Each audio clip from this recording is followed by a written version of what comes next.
เปลี่ยนได้คราวนี้เราจะรู้ได้อย่างไรแล้วว่าเราตั้งจิตปรารถนาหรือเปล่าคือผมให้ข้อสังเกตในการบำเพ็ญเพียรของเรานะถ้าเราฝึกฝนอบรมมีความเพียรดีศีลดีทุกอย่างดีหมดอันนี้รวมถึงญาติโยมเลยนะบางทีญาติโยมเนี่ยก็ตั้งจิตปรารถนาอยากจะเป็นดังเช่นท่านอนาถบิณฑิกะเศรษฐีอยากจะเป็นดังเช่นนางวิสาขาหรืออยากจะเป็นเช่นนางโคชุตลาอยากจะเป็นเช่นนางอุบลวรรณาอยากจะเป็นดังเช่นนางเขมาเนี่ยคือพระเจ้าทุกๆพระองค์ครับจะต้องมีสาวกลักษณะเช่นนี้ทีนี้เราจะรู้ได้อย่างไรนะคือเราไม่ต้องให้คนอื่นมาบอกเราสามารถรู้ได้ตัวของเราเองถ้าเรามีความเพียรดีมีศีลดีความเพียรดีศีลดีนะเราฝึกฝนอบรมไป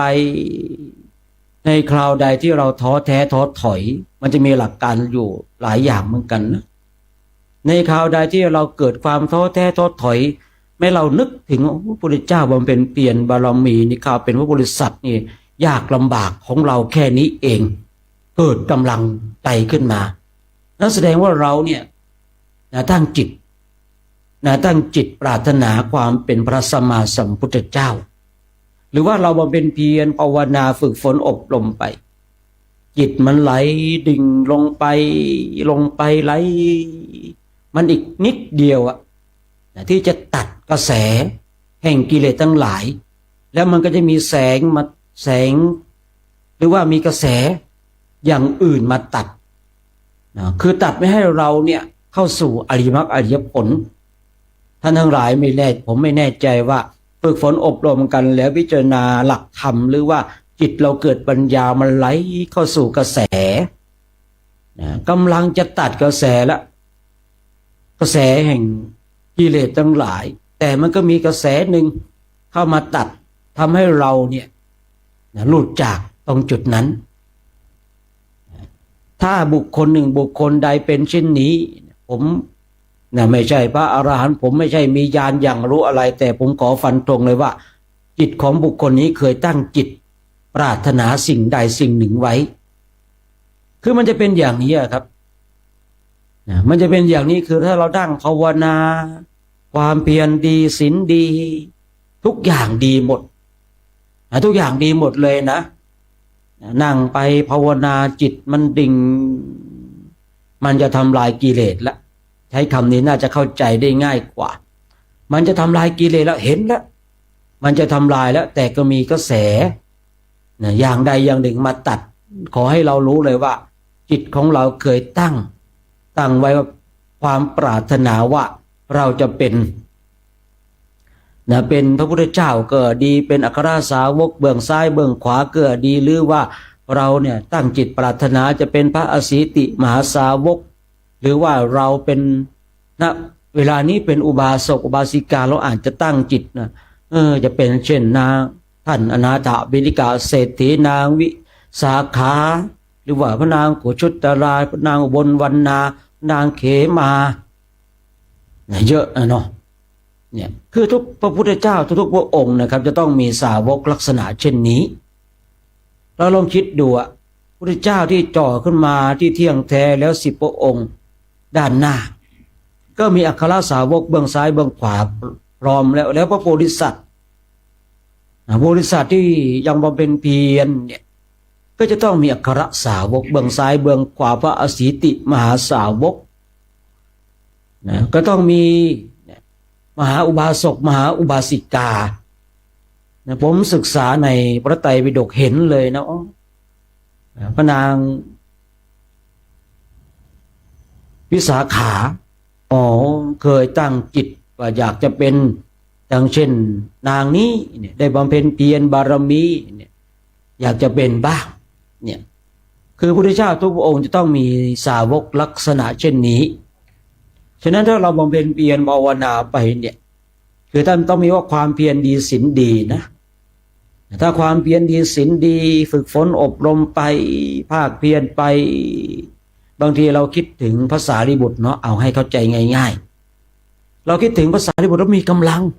โอ้โหไม่ท้อแท้ไม่ท้อถอยแล้วเวลาท้อแท้ท้อถอยคิดถึงนึกถึงภาษาริบุตรมีกำลังนะบางคนบางท่านเกิดความท้อแท้ท้อถอยหมดกำลัง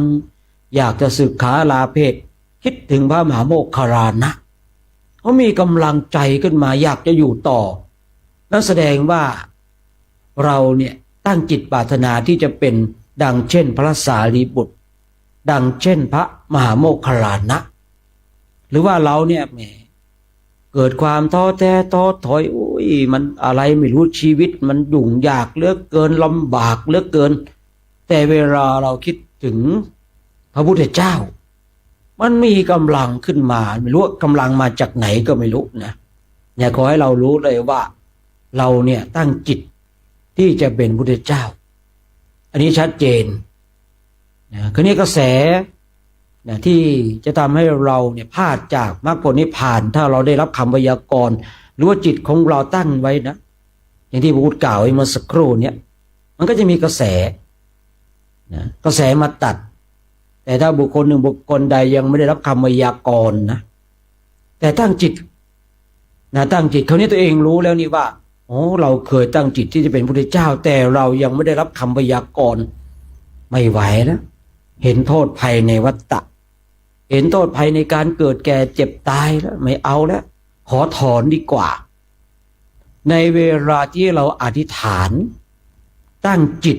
ปโนมนิธานเราใช้กำลังของบุญในเวลาที่เราจะถอนเราก็ต้องใช้กำลังของบุญนะแต่ใช้ธูปจุดธูปไม่ได้ก็คงไม่ใช่อ่ะคือตอนที่เราอธิษฐานเนี่ยเราใช้กำลังของบุญอธิษฐานทั้งหลายแต่เวลาที่เราจะถอน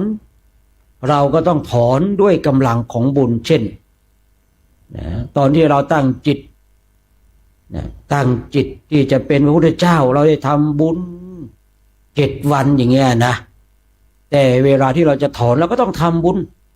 อาจจะไม่ถึงขั้น7 วันก็ได้แต่ต้องเอาอำนาจของบุญเนี่ยมาเป็นเครื่องถอนเวลาผูกเอาบุญเป็นเครื่องผูกเวลาถอนเราก็ต้องเอาบุญเป็นเครื่องถอนแต่ถ้าบุคคลใดได้รับคำพยากรณ์แล้วแบบนี้ถอนไม่ได้ต้องเวียนว่ายตายเกิดต้องทนทุกข์ทรมานต่อไปเพราะว่าการเกิดของพระโพธิสัตว์เป็นการเกิดเพื่อสร้างบารมีบางพระชาติก็เกิดเป็นสัตว์บางพระชาติก็เกิดเป็นยาจกบางพระชาติก็เกิดเป็นพระราชาบางพระชาติก็เกิดเป็นเทวดาเกิดเป็นพรหมฉะนั้นเราท่านทั้งหลายนี่บางทีเนี่ยเราเห็นใครคนใดคนหนึ่งเขาตั้งจิตที่จะเป็นพระสัมมาสัมพุทธเจ้าอย่าไปดูถูกนะอย่าไปดูถูกท่านทั้งหลายเพราะว่าบุคคลที่จะตั้งจิตแบบที่ได้นี่ก็คือหาได้ไม่มากนะโดยส่วนมากก็จะหาทางพ้นทุกข์กันฉะนั้นก็ฝากไว้เนาะฉะนั้นก็ฝากไว้ในวันนี้เนาะวันนี้เราก็ได้มาถึงที่ป่าช้าป่าลานแล้วก็ป่าเหี้ยวเนาะได้รับความอนุเคราะห์สงเคราะห์จากคุณโยมอุดมเสนาวัฒน์เนาะผู้ที่ดูแลสุสานนี้หรือว่าป่าช้านี้ที่คอยให้เราได้มีนู่นนี่กันเนี่ยคือคุณโยมอุดมเสนาวัฒน์เนาะเราก็ได้มาพักกันที่นี่มาทำวัดสวดมนต์มาภาวนากันบางคราวเราก็พักวัดบ้างพักป่าช้าบ้างคือเป็นปกติในเรื่องของเราเนาะฉะนั้นวันนี้ก็คงจะได้เวลาในการสวดมนต์ไหว้พระแล้วแต่เวลาในการสวดมนต์ไหว้พระเดี๋ยวก็จะได้ให้ท่านปิงได้นำพาสวดมนต์ไหว้พระกันเนาะก็นิมนต์นะครับนิมนต์ท่านปิงนะ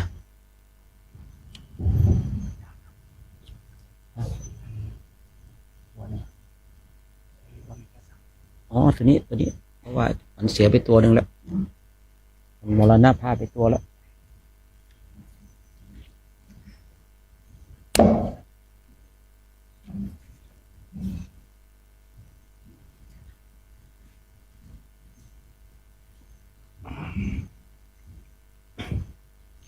ขอโอกาสครูบาอาจารย์เป็นต้นเสียงในการสวดมนต์ทำวัดเย็นในวันนี้พร้อมกันแล้วกราบกราบกราบเปิดหนังสือไปที่หน้า17โยสุภะคะวะอะระหังสัมมาสัมพุทโธพระผู้มีพระภาคเจ้านั้นพระองค์ใดเป็นพระอรหันต์ตรัสรู้เองโดยชอบแล้วสวากขาโตเยนะภะคะวะตาธัมโมพระธรรมคือศาสนาที่พระผู้มีพระภาคเจ้านั้นพระองค์ใดตรัสไว้ดีแล้วสุปฏิปันโนยัสสะภะคะวะโตสาวกสังโฆพระสงฆ์คือผู้ทรงธรรมวินัยซึ่งเป็นสาวกของพระผู้มีพระภาคเจ้านั้นหมู่ใดเป็นผู้ปฏิบัติดีแล้ว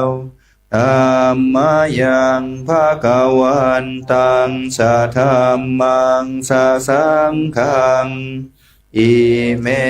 หิสการะหิยะทาระหังคาโรปิเตหิอภิปุ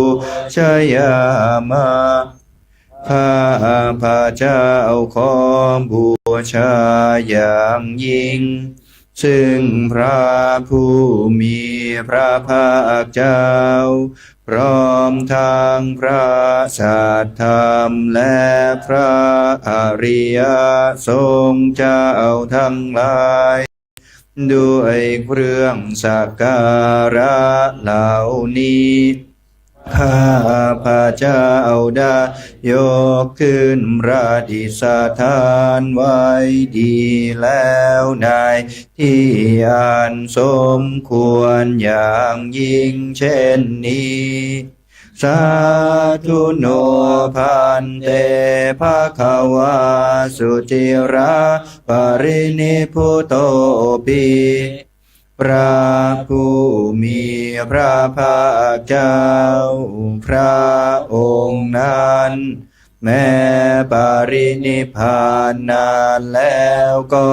ตามข้าแต่พระองค์ผู้เจริญ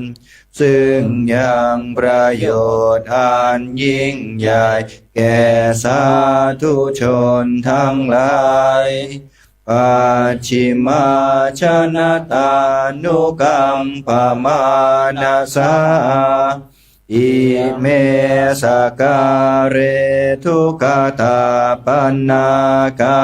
ระภูเตปฏิคันหาตุขอจงรับเครื่องสักการะบรรณาการของคนยากแล้วก็